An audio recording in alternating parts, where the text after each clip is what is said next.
Welcome to our channel. Today we how to set up Lenovo step by step clearly. Begin by unpacking your Lenovo device from the box. Make sure to place it on a flat, stable surface. Remove all protective films and stickers from the device. Locate the power adapter and plug one end into the laptop.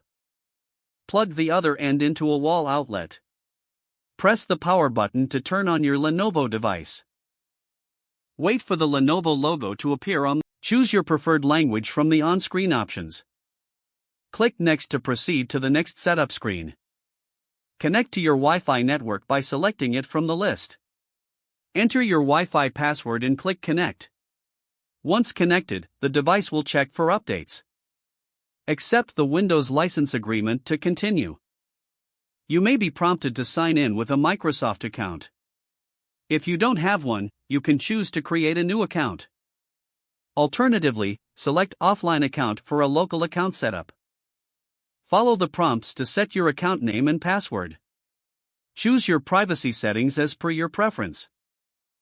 Decide if you want to enable Cortana, Windows Voice Assistant. Select your preferred backup options for files and settings. Review your settings and click Accept to complete the setup. Wait for Windows to finalize your settings and finish the installation.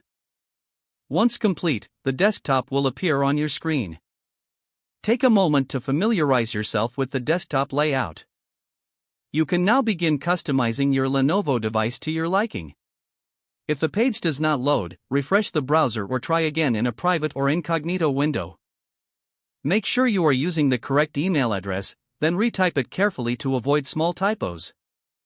If your password is not accepted, use the reset option and create a new strong password you can remember. Check your spam folder for verification or security emails, then complete any requested confirmation steps. Don't forget to like this video and subscribe to our channel for more step-by-step tech guides.